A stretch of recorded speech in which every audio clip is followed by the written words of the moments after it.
Welcome back to Bhavya Chandru blog. ಇದೇ ರೀತಿ support ಮಾಡ್ತಾಯಿರಿ, ಲೈಕ್ ಮಾಡಿ, ಶೇರ್ ಮಾಡಿ, ಸೊ ಕಮೆಂಟ್ ಮಾಡಿ. ಯಾರೆಲ್ಲ ನನ್ನ ಕಮೆಂಟ್ ಮಾಡಿದ್ದೀರೋ ಅವರಿಗೆಲ್ಲ ನಾನು ಸಪೋರ್ಟ್ ರಿಟರ್ನ್ ಮಾಡಿದ್ದೀನಿ. ಸೊ ಎಂದಿನಂತೆ ಇವತ್ತು ಕೂಡ ಮನೆಯೆಲ್ಲ ಕ್ಲೀನ್ ಮಾಡಿದೆ. ಇದು ಮಂಗಳವಾರದ್ದು ಬ್ಲಾಗು. ಸೊ ನಾನು ಇವತ್ತು ಅಪ್ಲೋಡ್ ಮಾಡ್ತಾಯಿದ್ದೀನಿ. ಮನೆಯೆಲ್ಲ ಕ್ಲೀನ್ ಮಾಡಿ, ನಾನು ಹಬ್ಬದ ದಿವಸ ಪ್ರತಿ ಸಲ ಹೇಳಿದ್ದೀನಲ್ಲ ಉಪ್ಪಾಕಿ ಒರೆಸೋದು. ಸೊ ಹಾಗೆ ಉಪ್ಪಾಕಿ ಎಲ್ಲ ಒರೆಸಿದ್ದೆ, ತುಳಸಿ ಪೂಜೆ ಮಾಡೋಣ ಅಂತ ಹೇಳಿ. ಸೊ ಇವತ್ತು ನಮ್ಮ ಮನೆ ಹತ್ರ ತುಳಸಿ ಪೂಜೆ ಮಾಡೋಣ ಅಂತೇಳಿ ಮಾಡ್ತಾಯಿದ್ದೆ. ಸೊ ನೋಡಿ, ಇದೇ ತುಳಸಿ ಪಾಟು 2ರಲ್ಲಿ ಬಂದಿದೆ.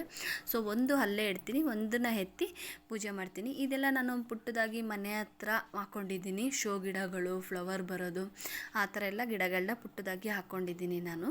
ಸೊ ಪ್ರತಿ ಒಂದರಲ್ಲೂ ನನಗೆ ತುಳಸಿ ಗಿಡ ಬಂದಿದೆ. ಸಣ್ಣ ಸಣ್ಣದಾಗಿ ಚಿಗುರು ಯಾವಾಗೂ ಬರ್ತಾನೆ ಇರುತ್ತೆ. ನಾನು ಕಟ್ ಮಾಡಿ ಕಟ್ಟಿ ದೇವ್ರಿಗೆ ಮುಡಿಸ್ತೀನಿ.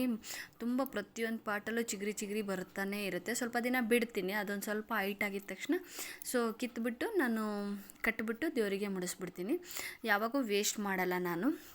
ಹಾಗೆ ಇವತ್ತು ನಮ್ಮದು ಪೂರ್ತಿ ಗಿಡನೂ ತೋರಿಸ್ದಂಗೆ ಆಗುತ್ತೆ ಅಂತ ಹೇಳಿ ತೋರಿಸ್ದೆ. ನೋಡಿ, ಪ್ರತಿ ಒಂದರಲ್ಲೂ ಕೂಡ ತುಳಸಿ ಗಿಡ ಬಂದಿದೆ. ಇದೆಲ್ಲ ಹೂವು ಗಿಡ, ಪ್ರತಿಯೊಂದೂ ನಮ್ಮ ಶೋ ಗಿಡಗಳು ಆ ಥರ ಎಲ್ಲ ಹಾಕ್ಕೊಂಡಿದ್ದೀನಿ. ಮೇಲೆ ಟೆರೆಸ್ ಮೇಲೆಲ್ಲ ಸ್ವಲ್ಪ ಇಟ್ಕೊಂಡಿದ್ದೀನಿ. ಸೊ ಇದು ನಮ್ಮ ಮನೆಗೆ ಹೋದ್ಮೇಲೆ ಒಂದು ಮೇಲೆ ಗಾರ್ಡನ್ ಥರ ಮಾಡ್ಕೊಳ್ಳೋಣ ಅಂತ ಅಂದ್ಕೊಂಡಿದ್ದೀನಿ. ಅಲ್ಲಿ ಸ್ವಲ್ಪ ಮೇಲೆ ಫುಲ್ ಟೆರೆಸ್ ಮೇಲೆ ಬಿಡಿಸಿದ್ದೀನಿ, ಜಾಗನ ಮಾಡ್ಕೊತೀನಿ. ಸೊ ಅಲ್ಲಿ ಹೋದ್ಮೇಲೂ ಕೂಡ ಬ್ಲಾಗ್ ಮಾಡಿ ಹಾಕ್ತೀನಿ, ಹೇಗೆ ಇಟ್ಕೊತೀನಿ ಏನು ಅಂತೆಲ್ಲ ಹಾಕ್ತೀನಿ. ಸೊ ಪೂರ್ತಿ ಮನೆ ವೀಡಿಯೋ ಮಾಡಿ ಅಂತ ಕೇಳಿದ್ದಾರೆ ಕೆಲವರೆಲ್ಲ. ಸೊ ನಾನು ಹೋದಾಗೆಲ್ಲ ಯಾರಾದರೂ ಕೆಲಸದವ್ರು ಇದ್ದಂಗೆ ಇರ್ತಾರೆ, ಪೂರ್ತಿ ವೀಡಿಯೋ ಮಾಡೋಕ್ಕಾಗಿಲ್ಲ.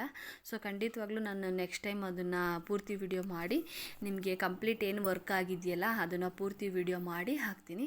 ಸೊ ನೋಡಿ, ಪ್ರತಿಯೊಂದರಲ್ಲೂ ಬ್ಲ್ಯಾಕ್ ತುಳಸಿ, ಕಪ್ಪು ತುಳಸಿ, ಬಿಳಿ ತುಳಸಿ ಅಂತಾರಲ್ಲ ಅದೆಲ್ಲ ಬರುತ್ತೆ. ನೋಡಿ, ಈ ಥರ ಫ್ಲವರ್ ಗಿಡ ಎಲ್ಲ ಹಾಕ್ಕೊಂಡಿದ್ದೀನಿ ನಾನು. ಟೆರೆಸ್ ಮೇಲೂ ಸ್ವಲ್ಪ ಇಟ್ಕೊಂಡಿದ್ದೀನಿ, ಮೆಟ್ಲು ಮೇಲೂ ಸ್ವಲ್ಪ ಇಟ್ಕೊಂಡಿದ್ದೀನಿ.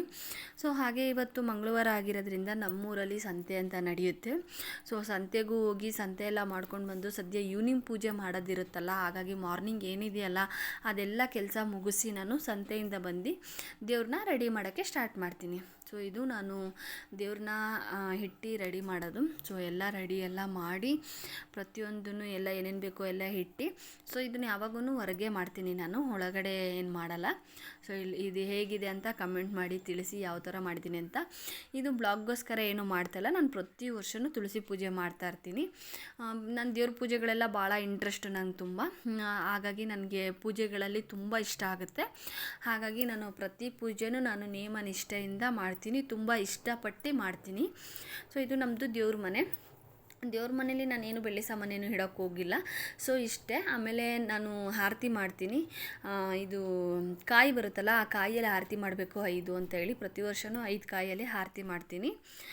ಆರತಿ ಮಾಡಿ ಆಮೇಲೆ ಎಲ್ಲ ರೆಡಿ ಆದಮೇಲೆ ಎಲ್ಲ ಆರತಿ ಮಾಡಿ ಆಮೇಲೆ ಕುಂಕುಮ ಎಲ್ಲ ಎಲ್ಲರಿಗೂ ಕೊಟ್ಟು ಹಬ್ಬ ಮುಗಿಸ್ತೀವಿ. ಇದೇ ಲಾಸ್ಟ್ ಹಬ್ಬ ಅಲ್ವಾ ಇಯರಲ್ಲಿ, ಹಾಗಾಗಿ ಮುಗಿಸ್ತೀವಿ. ಯಾರೆಲ್ಲ ನನ್ನ ಚಾನಲ್ಗೆ ಸಪೋರ್ಟ್ ಮಾಡಿದ್ರು ಥ್ಯಾಂಕ್ ಯು ಸೋ ಮಚ್. ಯಾರೆಲ್ಲ ನನ್ನ ಚಾನಲ್ಗೆ ಸಪೋರ್ಟ್ ಮಾಡಿದ್ರು ನಾನು ರಿಟರ್ನ್ ಕಮೆಂಟ್ ಹಾಕಿದ ತಕ್ಷಣ ರಿಟರ್ನ್ ಕೊಟ್ಟಿದ್ದೀನಿ.